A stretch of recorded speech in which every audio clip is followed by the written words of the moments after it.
এবার আমরা দেখাবো অন্য এক ছবি। রীতিমতো বন্যায় বিপর্যস্ত বরাক উপত্যকা, বিশেষ করে কাছাড় জেলায়। যত সময় যাচ্ছে বন্যা পরিস্থিতি ততই ভয়াবহ আকার ধারণ করছে। কাছাড় জেলায় এখনো পর্যন্ত 37টি ত্রাণ শিবির খোলা রয়েছে এবং ত্রাণ শিবিরে আশ্রয় নিয়েছেন 6000-এরও বেশি দুর্গত মানুষ। ত্রাণ শিবিরে বন্যা দুর্গতদের সংখ্যা বাড়ছে। জেলা প্রশাসনের পক্ষ থেকে ব্যবস্থা নেওয়া হয়েছে। বৃহস্পতিবার থেকে শিলচরের সমস্ত গ্রামে ঘুরে ঘুরে বন্যা পরিস্থিতি খতিয়ে দেখেছেন মন্ত্রী পরিমল শুক্লবৈদ্য।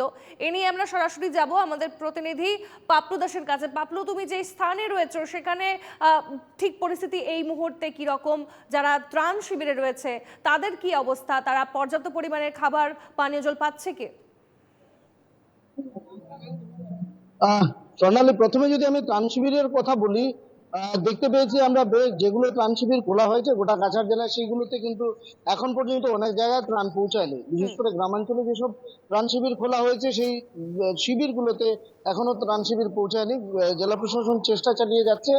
পাশাপাশি শহরাঞ্চলে যেসব ত্রাণ শিবিরগুলো রয়েছে সেখানে অনেক জায়গায় ত্রাণ পৌঁছেছে। কিন্তু আমি বর্তমানে যে জায়গাটায় দাঁড়িয়ে রয়েছে সেটা হলো গিয়ে মাসিমপুর এলাকা, শিলচর কনস্টিটিউয়েন্সির মাসিমপুর এলাকা, এবং পেছনের যে জায়গাটা তুমি দেখতে পাচ্ছ সেটা হলো গিয়ে বরাক ওভারফ্লো করে গোটা এলাকাকে প্লাবিত করে আমি যে বাঁধে দাঁড়িয়ে রয়েছি সেই বাঁধটা কিন্তু এই এলাকাকে মোটামুটি কিছুটা হলেও স্বস্তি দিচ্ছে। কিন্তু সবচেয়ে আতঙ্কের যে বিষয়টা, এখানে কিছুক্ষণ আগে বিরাট বড়সড় একটা ফাটল দেখা দিয়েছিল বাঁধে, এবং এই বাঁধটা ভেঙে অনেকটা জায়গায় প্লাবিত করেছিল।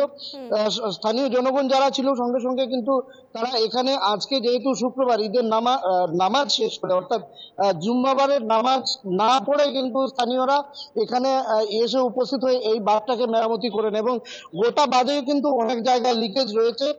আমরা কাছাড় জেলায় দেখতে পাচ্ছি প্রায় 2-3 জায়গায় বাঁধ ভেঙেছে। পাশাপাশি যে স্লুইস গেট গুলো রয়েছে সেই স্লুইস গেট গুলো কিন্তু অনেকাংশেই কাজ করছে না। এখানে যে স্লুইস গেট গুলো রয়েছে, পাশাপাশি শহরের যে স্লুইস গেট গুলো রয়েছে সেগুলো কাজ করছে না। এখানে বন্যা নিয়ন্ত্রণ বিভাগের এসডিও দেবব্রত পাল রয়েছেন উপস্থিত। আমরা তার থেকে জানবো গোটা কাছাড় জেলার এই মুহূর্তে যে পরিস্থিতি রয়েছে, যে স্লুইস গেট গুলো রয়েছে অনেক জায়গায় আমরা দেখতে পাচ্ছি ওকে যে কাজ করছে না। এই যে বাঁধটা যে কোনো সময় যে ভয়াবহ একটা রূপ ধারণ করতে পারে, এমত অবস্থায় আপনাদের কি কি পদক্ষেপ গ্রহণ করা হয়েছে? দেখেন, এইবার যে জলের লেভেল, এটা আপনাদের 2020 যা রেকর্ড হয়েছিল প্রায় তার সমানই, তার থেকে 4 ইঞ্চি ডিফারেন্স। মানে এটা যে 2020-তে ডিভাস্টেশন যেটা ফ্লাড হয়েছিল অলমোস্ট তার লেভেলেই।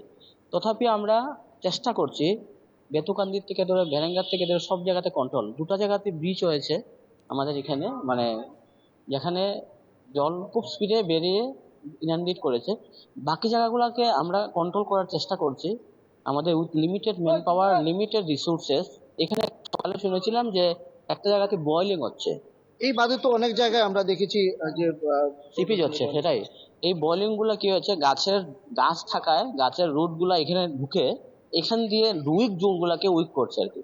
তো আমরা চেষ্টা করছি এখন যথাসাধ্যভাবে যে এইগুলাকে যেতে আমরা বয়েলিং পয়েন্টটাকে লোকেট করে রিংওয়েল দিয়ে আমরা বোথ কান্ট্রিজ এর রিভার সাইডকে মিনিমাইজ করার চেষ্টা করি। দেখেন এটা সম্ভব। আচ্ছা, কাছাড় জেলার আমরা দেখেছি যেসব স্লুইস গেট গুলো রয়েছে, পাশাপাশি এই বাদেও শিলচর শহরে অনেক জায়গায় স্লুইস গেট দিয়ে জল ঢুকছে। এই স্লুইস গেটের কি ব্যবস্থা গ্রহণ করা হয়েছে বন্যা নিয়ন্ত্রণের বিভাগের?